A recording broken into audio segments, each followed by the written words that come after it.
Operation सिंदूर पर 7 मई 2025 को हुई प्रेस कॉन्फ्रेंस के दौरान भारत ने अपनी प्रतिक्रिया को केंद्रित, संतुलित और गैर उत्तेजक बताया था।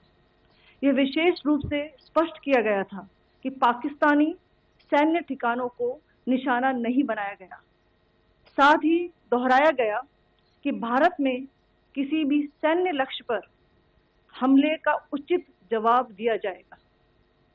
7 से 8 मई 2025 की रात को पाकिस्तान ने उत्तरी और पश्चिमी भारत में स्थित कई सैन्य ठिकानों को, जैसे कि अवंतीपुरा, श्रीनगर, जम्मू, पठानकोट, अमृतसर, कपूरथला, जालंधर, लुधियाना, आदमपुर, भटिंडा, चंडीगढ़, नाल, फलौदी, उत्तरलाई और भुज पर ड्रोन और मिसाइलों से हमला करने का प्रयास किया।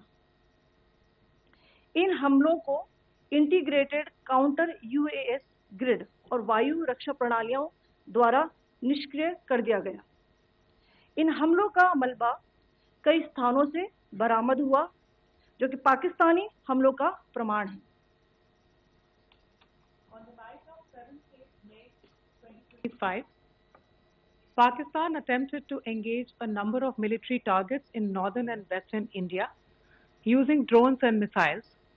These places included Avantipura, Srinagar, Jammu, Pathankot, Amritsar, Kapurthala, Nal, Jalandhar, Ludhiana, Adampur, Bhatinda, Chandigarh, Falodi, Uttarlai and Bhuj. These were neutralized by the integrated counter unmanned aerial system and other air defense systems. The debris of these attacks is now being recovered from a number of locations that prove the Pakistani attacks. आज सुबह भारतीय सशस्त्र बलों ने पाकिस्तान के कई स्थानों पर वायु रक्षा रडार और प्रणालियों को निशाना बनाया। भारत की प्रतिक्रिया समान क्षेत्र में समान तीव्रता के साथ की गई।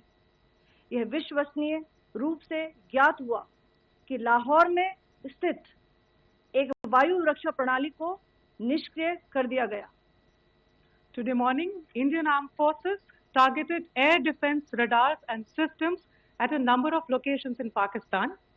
Indian response has been in the same domain with the same intensity as Pakistan.